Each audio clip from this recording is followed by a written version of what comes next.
नमस्कार मित्रांनो, 2 दिवसापूर्वी विरोधी पक्षनेते आणि काँग्रेसचे प्रमुख राहुल गांधी यांनी झेन जेन झेड असं युवकांना संबोधलं. त्यांना असं म्हणायचं होतं की भारतातल्या युवकांनी उभं राहावं आणि मोर्चा काढावी, सरकारचा विरोध करावा आणि या ठिकाणी एक क्रांती घडवून आणावी, की ज्या क्रांतीमुळे इथलं आजचं BJPचं सरकार जाऊन त्या ठिकाणी काँग्रेसचं सरकार यावं. म्हणजे ते असं जरी बोलले नसतील की BJP सरकार जाऊन काँग्रेसचं सरकार यावं, पण त्यांचा हेतू हाच होता. म्हणजे भारतातल्या युवकांनी मोठ्या प्रमाणात असलेल्या सरकाराच्या विरोधात उभं राहावं आणि या सरकारला हाकलून लावावं आणि त्या ठिकाणी ह्या देशामध्ये एक क्रांती करावी. जी क्रांती याच्या काही दिवस अगोदर नेपाळमध्ये झाली, बांगलादेशमध्ये झाली आणि पूर्वी श्रीलंकेमध्ये झाली. त्याही पूर्वीही पश्चिम आफ्रिकेतल्या म्हणजे उत्तर आफ्रिकेतल्या पश्चिम प्रदेशामध्ये ही क्रांती पहिल्यांदा झाली आणि तिथली राजसत्ता उलथून लावण्यात आली. त्यानंतर ही क्रांती इजिप्तपर्यंत आली आणि इजिप्तला सुद्धा तिथलं सरकार गेलं. त्या अगोदर गडाफीची सुद्धा या ठिकाणी गच्चिंती झाली. त्यानंतर मग हा जो प्रकार, ही जी क्रांती युवकांनी केली ती सिरियामध्ये झाली. तसंच त्यानंतर ती आपल्या आशिया खंडातल्या आपल्या भारतच्या शेजारी देशामध्ये श्रीलंकामध्ये, नेपाळमध्ये आणि बांगलादेशमध्ये झाली. त्या ठिकाणचं सरकार जाऊन तिथं नवीन सरकार आले. अशा पद्धतीची क्रांती ह्या देशात युवकांनी करावी असं राहुल गांधी यांना म्हणायचं आहे. ते पुढं असं म्हणतात की ह्या देशामध्ये लोकशाही सुरक्षित नाही. तेव्हा ते प्रत्येक भाषणात घटनेचं म्हणजे राज्यघटनेचं पुस्तक घेऊन लोकांना दाखवत असतात. राज्यघटनेची पायमल्ली झाली, राज्यघटना मोठ्या प्रमाणात बदलण्यात आली, राज्यघटनेप्रमाणे ह्या देशात कारभार होत नाही, या देशात अराजक माजले, या देशामध्ये हुकुमशाही सुरू आहे, अशा पद्धतीने ते विद्यमान सरकारला दोष देतात. आणि त्यामुळे तसंच आज ते मोठ्या प्रमाणात असा आरोप करतात की ज्याही निवडणुका BJP सरकारच्या काळात झाल्या त्यात धांदली झाली, VM या मशीनमध्ये मोठ्या प्रमाणात घोटाळा झाला आणि मतदारांची संख्या वाढली. एका तासामध्ये म्हणजे संध्याकाळी 6 वाजता मतदान लोकसभेला चालू असताना, विधानसभेलाही चालू असताना या 6 ते 7 घंट्यामध्ये खूप मोठ्या प्रमाणात लोकांनी मतदान केलं. ते एवढं मतदान कसं झालं आणि लोकांचे नावं यातून वगळण्यात आले.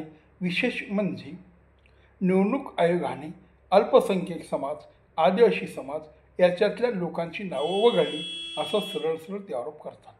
या आरोपाबद्दल त्यांना निवडणूक आयोगाने प्रत्यक्ष तक्रार करायला लावली. त्यांनी ती तक्रार केली नाही.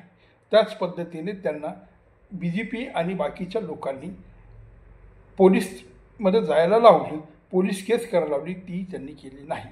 त्याच पद्धतीने कोर्टामध्ये ही केस गेल्यानंतर कोर्टाने सुद्धा सांगितलं की विरोधी पक्षनेता म्हणून राहुल गांधी यांनी काही नियम, काही गोष्टी कराव्यात की जेणेकरून ते एक सामान्य माणूस की अशी भाषा वापरणार नाही, अशी आरोप करणार नाही, अशा पद्धतीने त्यांनी वागावं.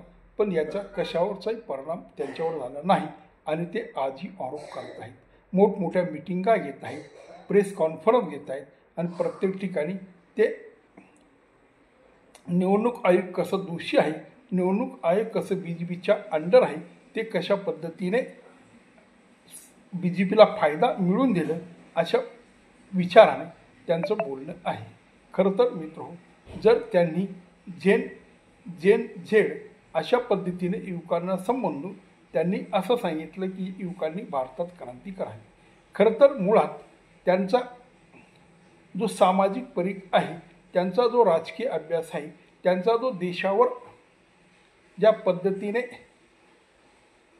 समाज वावरतो त्या पद्धतीचं त्यांचं आकलन फार कमी आहे. खरं तर श्रीलंका, बांगलादेश आणि नेपाळ हे छोटे राज्य आहे आणि त्यामधली जनसंख्याही कमी आहे. त्या ठिकाणी पहिल्यापासून मजबूत लोकशाही नव्हती. त्यांना फारसा ऐतिहासिक वारसा नाही. इतिहासाचं फारसं त्यांचं मूल्यमापन ठीक नाही आणि तिथले राजकीय नेतेही फारशी परिपक्व नाही. तसं आपल्या देशात नाही. आपल्या देशाला हजारो वर्षाचा इतिहास आहे. त्याच पद्धतीने आपली संस्कृती सनातन आहे आणि आपला हिंदू धर्मही तसा बळकट आहे. आणि आपल्या लोकांचं विचार स्वातंत्र्य, व्यक्ती स्वातंत्र्य, आपल्या लोकांची भाषा, आपल्या लोकांचा अभ्यास, आपल्या लोकांचं देशप्रेम एवढं प्रगड आणि भक्कम आहे की असल्या प्रकारची क्रांती अलीकडे तरी होणार नाही, भविष्यात कोणी सांगितलं नाही. तेव्हा मित्रहो, अशी जी क्रांती करायची असेल त्यासाठी लोक जनमत अनुकूल हवं आणि तेवढा विरोध त्या जनतेने सरकारला करायला हवा. तसा आज विरोध सरकारला जनता करेल का, हा जेव्हा प्रश्न निर्माण होतो आणि जेव्हा राहुल गांधी म्हणतात की देशात अराजक आहे, देशातले तरुण चिडलेले आहेत, देशातल्या तरुणामध्ये मोठ्या प्रमाणात वेगवेगळ्या अशा भावना आहेत की ज्याच्याने देशामधलं सरकार हे लवकर उलथून टाकण्यात येईल असा प्रकार फारसा कुठे दिसत नाही आणि या सगळ्या गोष्टी काल्पनिक वाटतात. तेव्हा राहुल गांधी यांनी जरी 2 जनयंत्रा केले असतील, भारत जोडो केले असतील, पण आज ते एक प्रकारे भारत तोडायला निघाले असं म्हटलं ते वावगं ठरणार नाही. जर त्यांनी भारत जोडो आंदोलन केलं त्यावेळी अनेक समाजात अनेक लोकांशी ते भेटले, तेव्हा त्यांच्या लक्षात यायला हवं होतं, लोक जर नाराज असतील, तरुणांना जर नोकऱ्या नसतील, काही प्रमाणात गरिबी असेल, तरीही लोक देशात क्रांती करण्याच्या मूडमध्ये किंवा तशी एवढी गंभीर समस्या आज तर देशात नाही. तेव्हा राहुल गांधींनी हे असे पोरगट विचार मांडू नये आणि पुन्हा पुन्हा BJP लोकशाही मानत नाही, BJP घटना मानत नाही अशा प्रकारचे वक्तव्य करणं त्यांना शोभत नाही आणि या अशा वक्तव्यामुळे त्यांना पप्पूही म्हटलं जातं. आणि महत्त्वाचं म्हणजे 15 वर्षापासून BJP सत्तेमध्ये आली याच्या मागचं महत्त्वाचं कारण की त्यांची अपरिपक्व भूमिका आणि राजकीय ज्ञान नसणं हे सुद्धा आहे. मुळात समाजाची नाडी ओळखणं गरजेचं आहे आणि ती नाडी अजून राहुल गांधी यांना सापडली नाही. त्यांना काहीतरी कोणी शिकवतं आणि त्याच पद्धतीने ते या गोष्टी करत जातात. मागे बी लोकसभेच्या निवडणुकीच्या विरोधात त्यांनी हातात घटनेचं पुस्तक घेऊन संपूर्ण देशभर दौरा केला, त्याचा काय फायदा झाला नाही. आता बी जे ते लोकांना सांगत फिरत आहेत की निवडणुकीमध्ये धांदली झाली, तेही लोकांना फारसं पटत नाही. तेव्हा खरं तर त्यांचे हे जे स्वप्न आहेत हे फारसे